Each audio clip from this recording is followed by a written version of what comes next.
The spleen is a giant blood filter, and it helps to remove old blood cells and platelets from the body. So the spleen is going to be located on the upper left quadrant of the abdomen. So that's going to be anterior to the stomach. And if you were to put your hands on your ribs, you'd go down to the most distal rib on your left side, and right underneath of them is your spleen. You can palpate it, you can kind of feel it. So splenic rupture, what is it? This is going to be a pretty serious injury to sustain. It's basically a medical emergency that can lead to death if not immediately treated. This sort of injury has a lot of causes.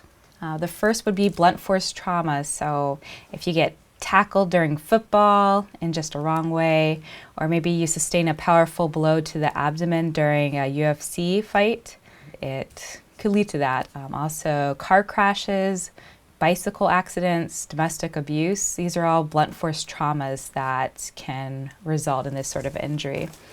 Also, diseases and illnesses can cause this organ to enlarge and for the capsule-like covering of the spleen to become thin, which is going to make it more fragile and more susceptible to rupturing if a direct hit is sustained to it.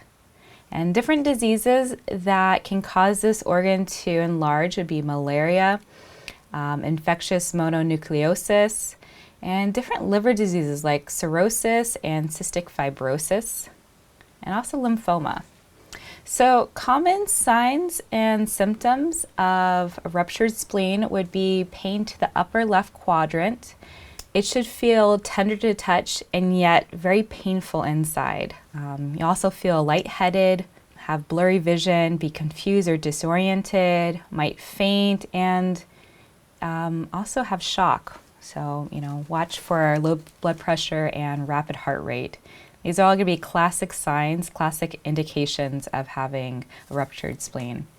So what do? You're going to definitely get this person to the hospital ASAP.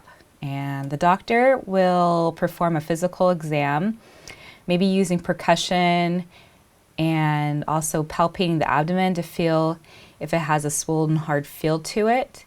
And it will if blood has been leaking out of that organ and into the greater abdominal area. The doctor will also perform either FAST, which is a focused abdominal sonogram technique, a CT, or MRI. And this will just depend on how critical the situation is, depending on how much time is available. Ruptured spleen is also going to lead to surgery, so the fun stuff. So the doctor is going to perform either a splenectomy if the rupture is severe. If not, what they've been able to do nowadays is the surgeon is also able to repair the tear and put pressure on the organ until blood clots form so that you can actually keep that organ, which is great. So you don't have to have a replacement. That concludes ruptured spleens. So make sure that the patient gets to the hospital in time, because time is very critical. A few hours can mean life or death for this person.